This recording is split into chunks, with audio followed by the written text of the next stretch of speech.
Hey guys, I want to switch the topic because the war in Iran, it's been a while. Let's wait for to see what's going to happen next. Um, I have actually I actually noticed the interview for Nobel Prize winner Acemoglu at MIT. Again, I'm sorry if I did not pronounce his name right.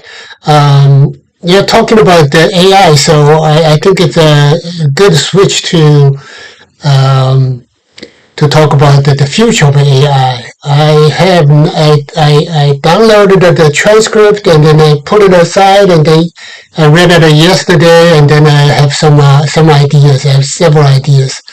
Um, for the most part, I think he raised a very good question, very interesting question. It matters for the future of AI, especially at this critical point that we are not there in terms of artificial general intelligence AGI, but we are before that we're kind of like in the early dawn of the AI future. So we have to think about what is the future. He did his idea that I like. He basically has three ideas, three major ones. The first one that I really like it and I totally agree. He was saying that the future of AI is not fixed. It's not predetermined. It will be many futures, many, obviously he's talking about the possible futures. AI may have several, multiple futures waiting us. So it really depends on it's a game that we will find out who is dominating. So that aside, again, I totally agree. The other two, even bigger idea is that number one is that we have a differentiation in terms of automation and new task. That's his terminology. I'm not judging that. But automation, his idea is that because the AI players, the generative AI players, they want to maximize their own interest and may not be the same interest that the working people, the employees, they really want to their best interest. Okay, so that's where he raised the issue of whether you want to pursue the automation path for the AI, or you want to do something he called the new task. He did not elaborate it, but obviously it must be different from the automation, because I think I can read between the line that his concern is that if you want to get people unemployed, making people lost their job, automation is not the best way to go.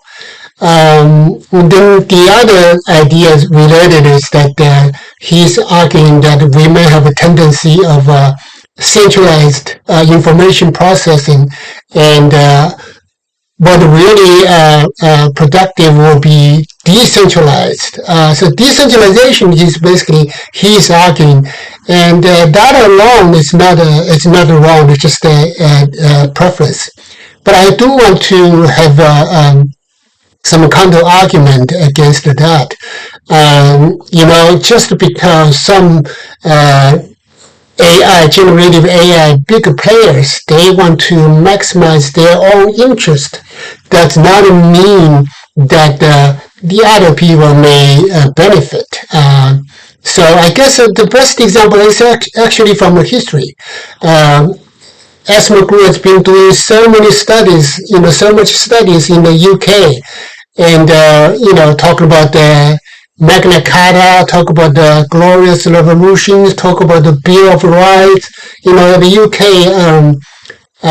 especially Britain.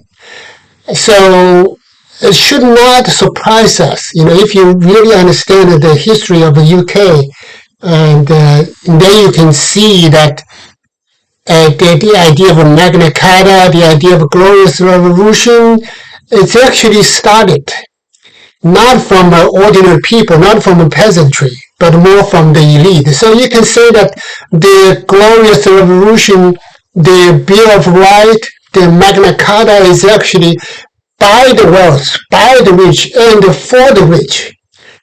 But the important thing is that in the end, it turns out to be beneficial to the entire society.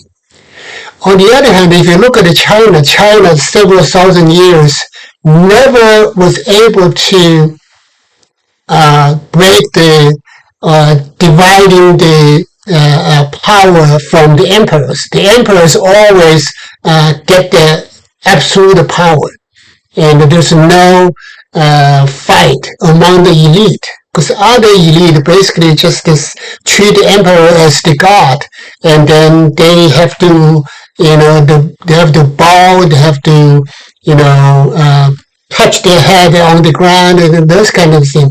They basically treat them like a god. So China was never able to reach the point where the elite, in this case, in China case, elite and the emperors and the other officers and local landlord, those kind of local gentries, okay? So we never reached that until, the Opium War, and then basically all the European strengths, powers invaded in China, and then forced them to open the door for trading, for everything. So on the other hand, the UK, the British has the gentries, they have a landlord, they are not happy with the emperors, with the kings, to have all the power. They want to, kind of a power sharing system. And then what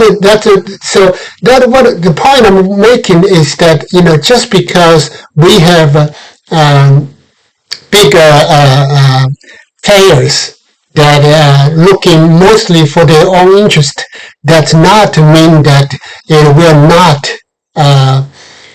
benefit the society at the end. Especially when I will make another point that when you introduce the demand of the new innovations, that's going to be easy. So the idea is that some people say that they call it the institutional drift, because they're saying that even though the rich people, the gentries, the landlord, they intended to for their own benefit, right? But in the end, it benefited the whole society. They call it an institutional drift. I tend to say just, forget about those different terms. We just think about the Adam Smith, invisible hand.